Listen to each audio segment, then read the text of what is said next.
present that triggers an old trauma memory. We re-experience the sense of the original trauma. So rather than remembering the wound, we become the wound.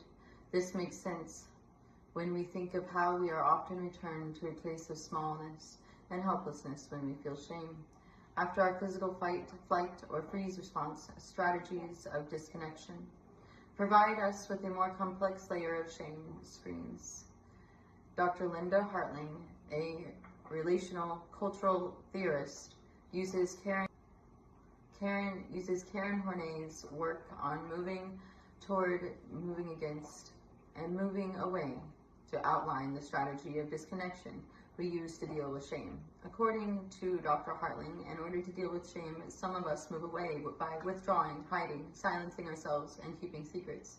Some of us move toward by seeking to appease and please, and some of us move against by trying to gain power over others, being aggressive and using shame to fight shame.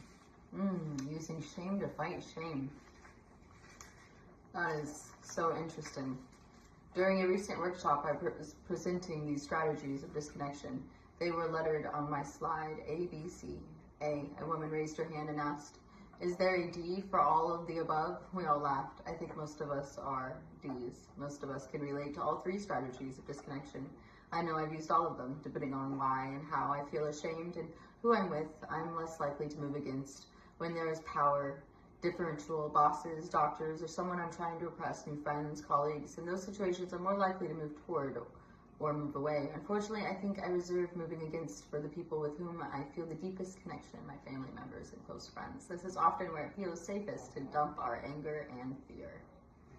We develop our shame screens over years. Sometimes the way we handle shame has become so deeply ingrained in us that we can't even see it. Other times we'll read books or listen to other people's stories and recognize our own patterns. Either way, it takes much more than reading a book to change how we feel, act, and believe. We can learn and become wiser about who we are and how we behave from reading a book, but we need to put these ideas into practice. We change in and through our relationships with others. Sometimes we can do that with friends and families. Other times we need the support of a therapist or counselor. We can walk through the process. It's unique and an individual journey. How we get there depends on who we are. Another thing to keep in mind is that resilience is not a one-time cure. Don't think that I've spent all this time and energy dissecting my experiences and the payoff is no more shame screens for me. I still use ineffective shame screens. It happens all the time. I'm just much more likely to move through it quicker and with fewer casualties.